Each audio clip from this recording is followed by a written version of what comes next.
Hello. तर आज आपण पाहणार आहोत झटपट आणि कमी साहित्यात तयार होणारे घरगुती रव्याचे पापड.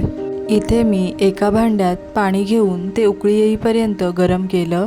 मग त्यात जिरं आणि मीठ टाकून ते चांगलं मिक्स करून घेतलं. मग त्यात रवा ॲड केला. इथे मी 200 ग्रॅम रवा घेतला आहे आणि तो उकळत्या पाण्यात टाकला. हे मिश्रण सारखे ढवळत राहावे, नाहीतर रव्याच्या गुठळ्या होतात. गॅस लो किंवा मीडियम फ्लेमवरती ठेवावा. जर मिश्रण जास्त घट्ट वाटत असेल तर त्यात गरम पाणी ओतून ते इडलीच्या पिठासारखे पातळ करून घ्यायचे.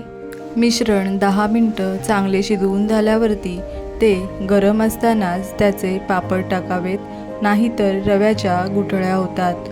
अशा प्रकारे पापड आपण लहान मोठ्या आकाराचे टाकू शकतो.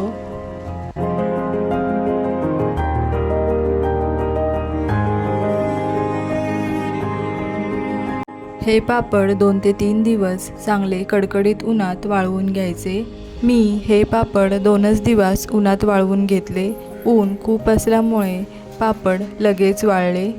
चांगल्या प्रकारे वाळलेले पापड अशा प्रकारे कडकडीत आणि थोडेसे ट्रान्सपरंट होतात.